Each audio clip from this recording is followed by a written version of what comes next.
Hello दोस्तों, welcome back to my YouTube channel. दोस्तों, class 9th की इंग्लिश में आप सभी का स्वागत है। इस वीडियो में हम लोग पढ़ने वाले हैं आ ट्रूली ब्यूटीफुल माइंड चैप्टर के एनसीईआरटी सॉल्यूशन। सो दोस्तों, बिना किसी देर के शुरू करते हैं। तो फर्स्ट क्वेश्चन आपका बुक में ही होएगा, जिसकी वीडियो सेपरेट है। हम चलते हैं क्वेश्चन नंबर 2 की तरफ। क्वेश्चन नंबर 2 में हमें गिवन है who had these opinions about Einstein. ये जो उनसे 3 ओपिनियन दे रखे हैं आइंस्टाइन के बारे में, या किस किस ने कहे हैं। तो पहला है ही वॉज बोरिंग, तो इसका आंसर है हिज प्लेमेट्स। जो उनसे उसके दोस्त हैं वो ये मानते हैं कि आइंस्टाइन एक बोरिंग लड़के हैं। ठीक है, अब हम चलते हैं क्वेश्चन नंबर 2 की तरफ, जिसमें हमें दिया गया है he was stupid and would never succeeded in life. यह किसका ओपिनियन है कि आइंस्टाइन एक स्टूपिड लड़का था और वो कभी भी अपनी लाइफ में सक्सेस नहीं हो सकता था। यह किसका ओपिनियन है? दोस्तों, ये ओपिनियन है ए हेडमास्टर, जिनसे आइंस्टाइन के स्कूल के हेडमास्टर थे। उनका ये ओपिनियन था कि आइंस्टाइन अपनी लाइफ में कभी भी सक्सेस नहीं हो सकते। तो थर्ड ओपिनियन आता है ही वॉज अ फ्रीक, ये वो एक फ्रीक थे। ये किसका ओपिनियन था? तो ये ओपिनियन था उसकी मदर का। अब हम चलते हैं क्वेश्चन नंबर 3 की तरफ, जिसमें हमें दिया गया है explain what the reason for the flowing are. ये जो उनसे 4 रीजन दिए गए हैं, इनको एक्सप्लेन कीजिए। तो फर्स्ट रीजन हमारे पास आता है Einstein living the school in Munich for good. Einstein ने म्यूनिच के स्कूल को क्यों लीव किया? तो इसका आंसर पढ़ लेते हैं। Einstein left the school in Munich because he did not like the discipline of the school. He hated the school regimentation and often clash with teacher. Einstein ने म्यूनिच के स्कूल को इसलिए लीव किया क्योंकि उसको स्कूल का discipline का rule और स्कूल का रेगमेंटेशन उसको पसंद नहीं आया, और वो हमेशा टीचर के साथ क्लैश करता रहता था, यानी टीचरों के साथ लड़ता रहता था। इसीलिए आइंस्टाइन ने म्यूनिच के स्कूल को लीव कर दिया, छोड़ दिया। सेकेंड रीजन हमारे पास आता है Einstein wanting to study in Switzerland rather than in Munich. Einstein Switzerland में पढ़ाई करना क्यों चाहता था rather than in Munich, Munich के बजाय। पढ़ाई तो वो म्यूनिच में भी कर सकता था, लेकिन उसने स्विट्जरलैंड को ही क्यों चुना? तो इसका आंसर है अब Albert's parents move to Milan and left their son with relative. जो उनसे एल्बर्ट आइंस्टाइन के पेरेंट्स थे वो मिलान चले गए थे और अपने बच्चों को रिलेटिव के पास छोड़ गए थे।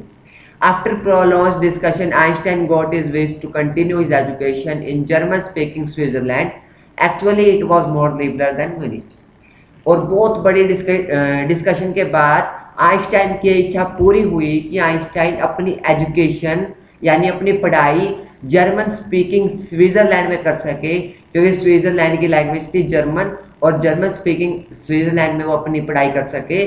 और actually it was more liberal than Munich.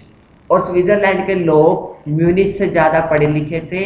Switzerland में पढ़ाई म्यूनिच से ज़्यादा अच्छी होती थी, इसलिए एल्बर्ट आइंस्टाइन ने स्विट्जरलैंड में स्टडी करना पसंद किया, म्यूनिच के अलावा। अब हम चलते हैं क्वेश्चन नंबर 3 की तरफ, यानी रीजन 3 की तरफ। तो रीजन 3 हमारे पास आता है Einstein seeing in Mileva an ally. क्या आइंस्टाइन को मिलीवा के अंदर एक एली दिखी? एली का मीनिंग होता है गाइस एक टाइप से आइंस्टाइन जैसी दोस्त की। आइंस्टाइन भी फिलिस्टीन्स के अगेंस्ट था और मिलेवा भी फिलिस्टीन्स के अगेंस्ट थी। फिलिस्टीन्स वो होते हैं जो उनसे आर्ट, म्यूजिक, पोट्री में विश्वास नहीं करते। तो आइंस्टाइन देखते हैं कि मिलीवा मैरी एक एली है जो कि फिलिस्टीन्स के अगेंस्ट है, यानी उसकी जैसी है। Those people in his family and at the university with whom he was constantly at odds, he found that she was a clever creature।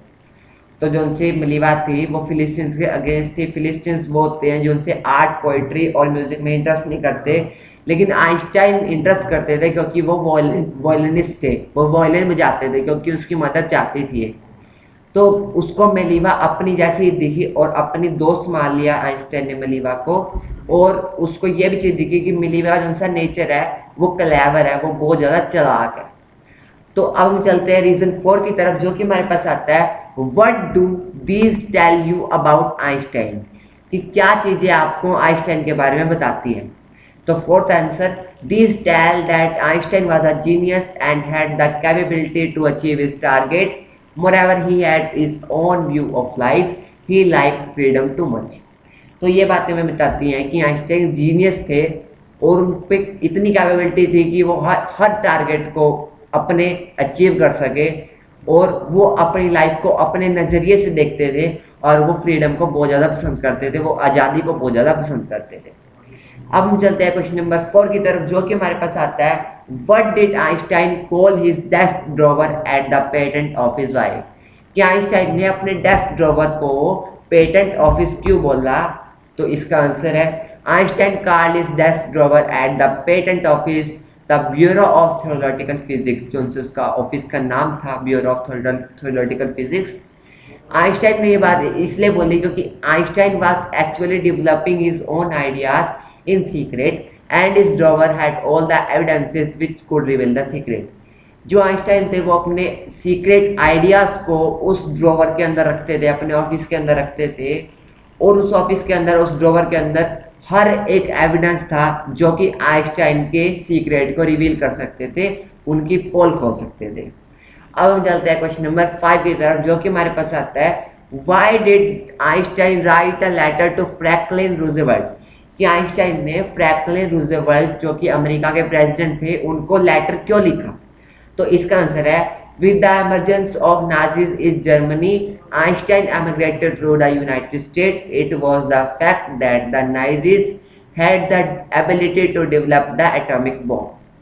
तो जैसे ही नाजीज जर्मनी में एंटर हो चुके थे, आइंस्टाइन भी यूनाइटेड स्टेट चले गए थे, और नाजीज के पास इतनी एबिलिटी हो चुकी थी कि वो एक अपना खुद का एटॉमिक बॉम्ब जनरेट कर सके, जो कि पूरे होल वर्ल्ड को डिस्ट्रॉय करने की काबिलियत रखता है एटॉमिक बॉम्ब। तो इसी डर से उन्होंने फ्रैंकलिन डी रूजवेल्ट, जो कि अमेरिका के प्रेसिडेंट थे, उनको वार्न किया, उनको चेतना दी कि तुम इसको, मतलब इस स्थिति को संभालो। और किसके जरिए उनको वार्न किया? तो वो वार्न किया लेटर के जरिए। So he warn Franklin D Roosevelt in his letter. अब हम चलते हैं क्वेश्चन नंबर 6 की तरफ, जो कि हमारे पास आता है, how did Einstein react to the bombing of Hiroshima and Nagasaki? तो ये बात सबको पता है कि हिरोशिमा एंड नागासाकी के अंदर अमेरिका ने एटॉमिक बॉम्ब बरसा दिए थे, तो उसके ऊपर आइंस्टाइन का क्या रिएक्ट रहा था? तो इसका आंसर है, the atomic bomb devastated the Japanese city of Hiroshima and Nagasaki. He was deeply shaken by the extent of the destruction and wrote a public missive to the United Nations. तो जैसे कि आप लोगों को पता है कि atomic bomb Japanese city Hiroshima and Nagasaki पे बरसा दिए गए थे, तो हिरोशिमा एंड नागासाकी पूरी तरीके से डिस्ट्रक्ट हो चुकी थी और डिस्ट्रॉय हो चुकी थी। तो इतनी ज़्यादा डिस्ट्रक्शन से उनका माइंड शेक हो चुका था, वो पूरे हिल चुके थे, और उन्होंने एक पब्लिक मिसिव राइट किया यूनाइटेड नेशन के लिए, ताकि उनको एक सहारा मिल सके। अब हम चलते हैं क्वेश्चन नंबर 7 की तरफ, यानी लास्ट क्वेश्चन की तरफ, जो कि हमारे पास आता है, why does the world remember Einstein as a world citizen? कि वर्ल्ड ने ये क्यों रिमेंबर किया कि आइंस्टाइन एक वर्ल्ड सिटीजन है? तो इसका आंसर है, the world remembers Einstein as a world citizen because he believed in universal peace. When there was the rat race for becoming atomic power, he was worrying about the drop after dropping of the bomb. तो जैसा कि सबको पता है कि Einstein एक universal peace में believe करते हैं, और जब सारी की सारी कंट्रियां रैट रेस कर रही थी, यानी चूहों की तरह दौड़ रही थी एटॉमिक पावर बनने के लिए, तो आइंस्टाइन को बस एक ही चीज़ की चिंता थी कि जब एटॉमिक बॉम्ब किसी भी देश पे अगर ड्रॉप हो गया तो उसके बाद क्या होएगा। तो he was a really a world citizen who was concerned with humanity. तो वो एक रियली एक वर्ल्ड सिटीजन थे जिन्होंने ह्यूमैनिटी को कंसर्न किया, यानी उनमें ह्यूमैनिटी कूट कूट के भरी थी। ठीक है, तो दोस्तों ये था क्वेश्चंस। उम्मीद है आपको अच्छे लगे होंगे।